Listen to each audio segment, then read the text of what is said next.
여러분, 적그리스도에 대해 두 편이 나갔는데 이 두 편을 묶어서 좀 더 쉽게 성경적으로 다시 한번 말씀드릴게요. 일반적 추세는 대부분 적그리스도를 이야기할 때 마지막 때에 등장할 한 인물, 교회와 정치와 이 모든 것을 다 통합해서 자기 자신을 하나님이라고 내세우면서 세계 정부의 통치자로 세워지는 어떤 한 인물에 대해서 계속 이야기를 합니다. 그런데 한 인물에만 초점을 맞추고 적그리스도를 계속 파악해 나간다고 하면은 성경이 말하고 있는 적그리스도에 대한 지극히 적은 일부분을 이야기하는 것이 됩니다.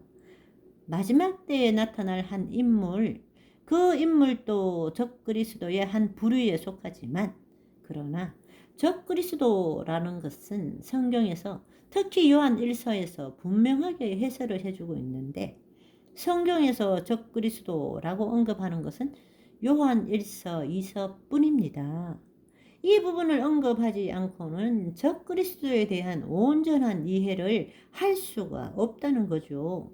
잘못된 이해를 할 수밖에 없습니다. 그래서 계속 한 인물에 초점을 맞추고 여러 가지 이야기들이 더해지고 상상이 더해지고 포교해지고 소설까지 나오면서 거기에 대해서 더해 환상을 봤다, 꿈을 꿨다, 계시까지 더해져 가지고 계속 그것이 부풀려져 가고 있습니다.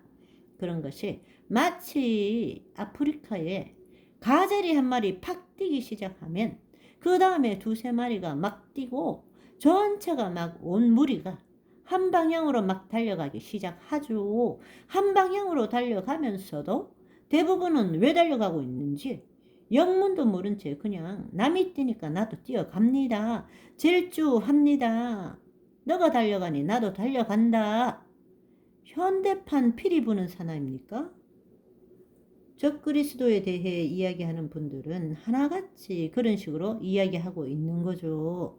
그런데 우리는 말씀을 통해서 우리가 적그리스도에 대해서 이해해야 된다고 생각합니다. 그리고 이해한 후에 그런 이야기들에 대해서 분별하고 마지막 때에 등장할 한 인물 또는 둘 그런 인물이 있겠지만은 그러나 그게 지금 중요한 것이 아니라 현재 우리가 적그리스도의 영향 하에 있고 교회가 적그리스도의 공격과 그런 가르침에 심각하게 노출이 되어 있고 오염되어 있다. 이런 부분에 대해서 우리가 인지하고 개혁해야 된다 하는 것을 말씀드립니다. 요한 1서를 한번 살펴보면 이런 내용들이 나옵니다. 2장 18절에 보시면 아이들아 지금은 마지막 때라 적그리스도가 오리라는 말을 너희가 들은 것과 같이 지금도 많은 적그리스도가 일어났으니 그러므로 우리가 마지막 때인 줄 아노라. 많은 적그리스도 이렇게 말했습니다. 그냥 한두 인물이라고만 생각해 왔는데 많은 적그리스도라고 이야기를 합니다. 그리고 마지막 때의 미래에 앞으로 등장할 인물이라고 생각하고 있는데 성경은 뭐라고 이야기합니까? 이미 많은 적그리스도가 일어났다. 요한 1서가 기록될 이 당시 2000년 전이죠.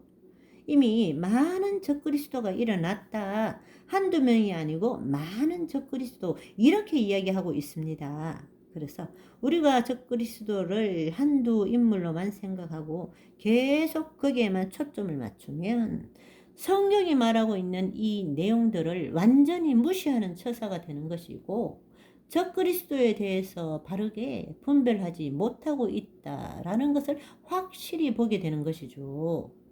많은 적그리스도가 이미 그 당시에 나왔고 그들은 계속해서 존재해 왔고 교회에 영향을 미쳐 왔다라는 것을 알 수 있는 것이죠. 자, 그리고 우리가 적그리스도라는 이름도 한번 생각해 봐야 됩니다. 왜 예수 그러니까 예수님을 대적하는 것이 아니고 그리스도냐 하는 거죠. 그리스도. 그리스도라는 말은 기름 부음 받은 자라는 것을 누누이 말씀드렸죠. 예수님이 그리스도입니다. 그리고 기름 부음 받은 직분들이 여러 개가 있는데 그것도 하나의 그리스도의 한 부류에 들어가는 거죠. 전체적으로 보면 선지자 직분, 제사장 직분, 그 다음에 왕의 직분, 이런 것이 다 그리스도의 직분입니다. 그리스도를 대적한다 하는 것은 하나님께서 기름 부어서 세우는 그런 권세, 권위, 초자연적인 능력, 이런 것에 대해서 대적한다라는 것입니다. 그래서 하나님으로부터 부어지는 그런 것을 대적하는 것이 바로 적그리스도라는 거죠. 이 부분을 우리가 인지하고 나면 예수님을 인정하더라도 적그리스도가 될 수 있다 하는 것을 우리가 이해해야 된다는 것입니다. 예수님을 인정하지만 그리스도는 대적할 수 있습니다. 분리시키는 거죠. 예수님을 마음을 다하여 믿는다 하지만 성경에 있는 초자연적 역사, 기적은 신화라고 생각합니다. 믿지 않습니다. 이들이 적그리스도입니다. 이런 부분을 우리가 잘 분별을 해서 이해를 해야 적그리스도의 실체에 대해서 더 명확하게 이해하고 또 분별해 낼 수가 있다라는 것입니다. 4장에도 보시면 또다시 적그리스도가 나오는데 1절에서 3절까지 한번 보겠습니다. 사랑하는 자들아 영을 다 믿지 말고 오직 영들이 하나님께 속하였나 분별하라. 많은 거짓 선지자가 세상에 나왔습니다. 이로써 너희가 하나님의 영을 알지니 곧 예수 그리스도께서 육체로 오신 것을 시인하는 영마다 하나님께 속한 것이요 예수를 시인하지 아니하는 영마다 하나님께 속한 것이 아니니 이것이 곧 적그리스도의 영이니라. 오리라 한 말을 너희가 들었거니와 지금 벌써 세상에 있느니라. 자, 여기서도 적그리스도에 대해서 말씀하고 있는데 적그리스도의 특징이 뭐라고 그랬습니까? 예수 그리스도께서 육체로 오신 것을 시인하는 영마다 하나님께 속하고 예수를 시인하지 않은 영마다 하나님께 속한 것이 아니니. 자, 이 부분을 보시면 그러면 예수님을 인정하면 적그리스도가 아닌 거잖아요? 이렇게 말할 수 있는데 아닙니다. 예수 그리스도께서 육체로 오신 것을 시인한다 하는 것이 뭐겠습니까? 이 부분을 좀 쉽게 말씀드리면 사복음서를 보면 알 수가 있습니다. 사복음서에 예수님을 인정하는 분들은 대부분 어떻게 해서 예수 그리스도께서 하나님 아들이신 것을 인정하게 됩니까?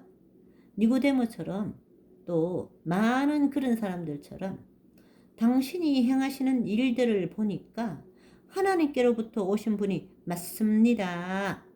메시아가 오실지라도 당신이 행한 것보다 더 많은 것을 행할 수는 없습니다. 그런 것들에 대해서 인지를 하면서 인정을 하면서 인간 예수, 사람으로 오신 예수 그리스도를 하나님의 아들로 인정하게 되는 것입니다.